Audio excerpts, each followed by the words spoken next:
in the 10th and the conversation kind of that led up to that with you and Bees?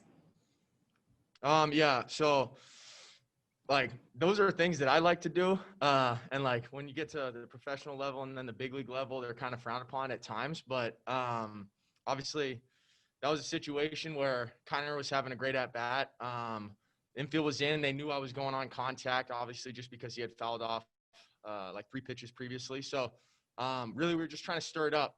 I don't know the age of the pitcher out there, but obviously not their closer. And so lefty, is kind of blinded, can't see me. Maybe get him to flinch a little bit. So really, that was full credit to Beasley over there. He called the play.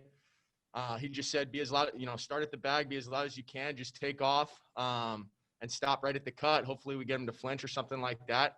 And it was funny because there was no panic from the infield. Obviously a lot of veterans out there, but we got him to flinch and it helped us out. What was the conversation with you and Beast like after? After? Yeah.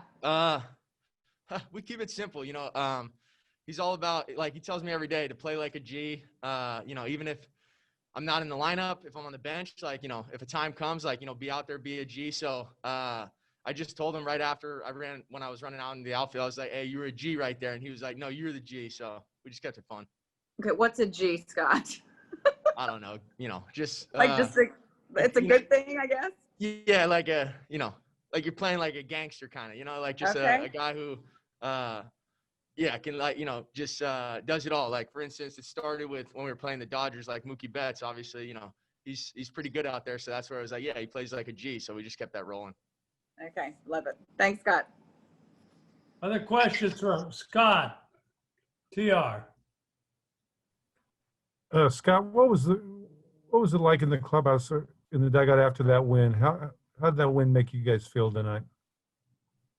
Made us feel good. Obviously, we want to get on a roll right here.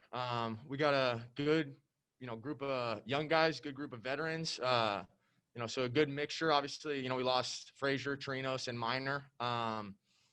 So, not the life of the dugout. Frazier brings the life of the dugout a little bit, so we had to pick that up. But, yeah, we just want to get things rolling, make a push. Obviously, we never quit on ourselves. We still think we got a shot. We're just going to take it one game at a time. And it's great to have Lance and Joey with us. And, so we're excited moving forward. Other questions? Evan. So, Scott, did you guys ever sort out who actually was the G? Yeah. I mean, Tony Beasley was the G. He was the leader on that one, and I got to give him credit. That was all him. I was just the dummy doing it. Perfect. Thanks, man. Other questions? Chris. Obviously, these trades, teams go through different, they look different before and after a trade deadline. With the organization moving more toward, the youth of the team playing more, how are you looking to attack the next few weeks, the remainder of the season, being one of those younger players that could see, an increase in playing time? Yeah, I mean, just going to go about my work every day the same.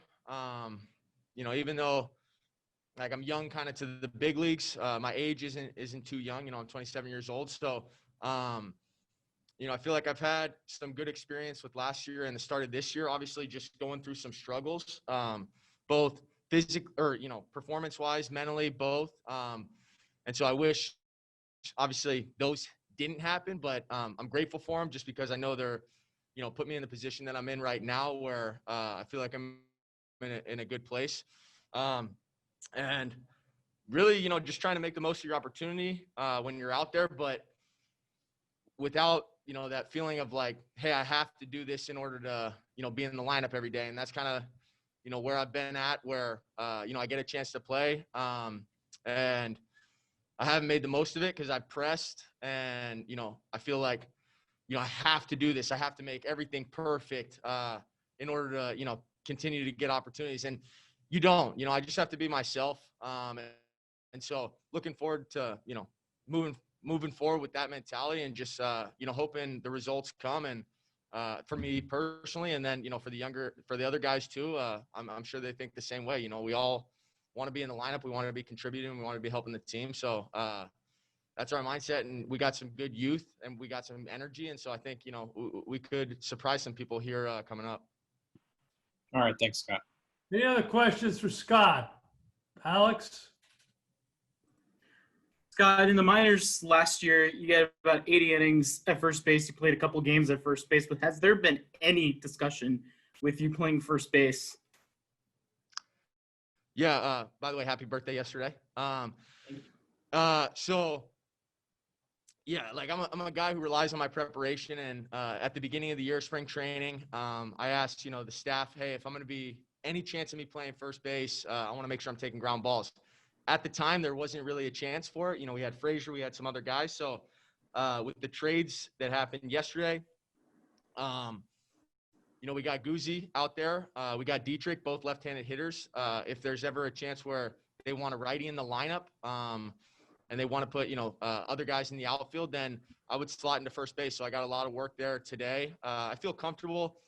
Maybe, during the pandemic, I kept it fun with my brother. I took ground balls every day for, 40 minutes to an hour just for fun. I like taking ground balls. I like just, doing anything baseball related. But so there's some things that I need to, clean up at first base in terms of footwork and all those kind of things. But I feel comfortable enough to just slide right in there if need be, for sure.